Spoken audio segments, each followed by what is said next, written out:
waxaan la joognaa ardaydii uu mataqaana maanta laga dhaawacay macalinkeena weyn macalinka xaliye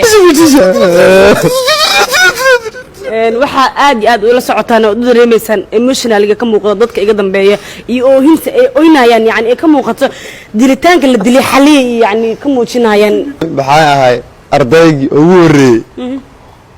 oo qalin jibiyo jaamacadii macalin xaliyo ana xaliyo waanda marka arke intay qabteen ay kala maniiqiyeen ay bubuusaan laakiin waxa waa iskala daba imaana waxa adduun soo intuu macalin soo gelin toban xiriiraan ku jire maalintuu ka baxay telefoon kala soo gatay iPhone-kan markuu macalin imaade taajiraan noqday maasha Allah haweenkii waqti fiican seexana hadda maxaa kale dadka dilay oo yani xaliye dilay la sheegay maxaa kale hal ilaa maxaa u marsinaysaa hawada dadkaas maxaan dheerahay macalin bas been u gafin nin cilmi ku jiro aataa wateen mar hore loo mamaahe gacan cilmi ku jirto ninka taabto calooshiisu ka damiyaa wogu kaas ma bogna dalkiis marka macalinkan wax badan u bedelay ani basna ma aha macalinka tabaalantu imaade dad badan kala tagay maxaa kala tageen caddaal model iyo baara kala tageen macalin markuu imaade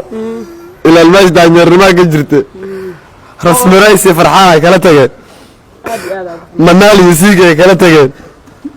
ani toban xiriiraan ka baxay macalin wax badan u bedelay adata man maxay ahayd inaa kipaaraha soo xeertaa kama gaar kari macalin daraadiis inaan kipaaraha wala xeeranaa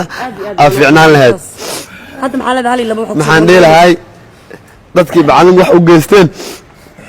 aakhirata ni masuuso aakhirada ni soo socoto aakhirada ni aad ugu jeedo wiilkan aad u sheegay halo sweetheart baby quraay waykan amala azoo socda quraay alxad bilka keena macalinka dadka u baahan kan oo kala kamid ah dadka wax u baahan waa dirisle iyo sameexa macalinka aad ugu baahantiin xaliye labadiin waayo waxa arkay asagana siikay iyo tamara ma dhahan samaradi waxay la wareegaysa meelahan airport waxaas macalinka wax ka dhigaysan leed wax meel la wareegtaan meeshaas maxaa kala daarankaas marka naagahan maxaa la daanyarada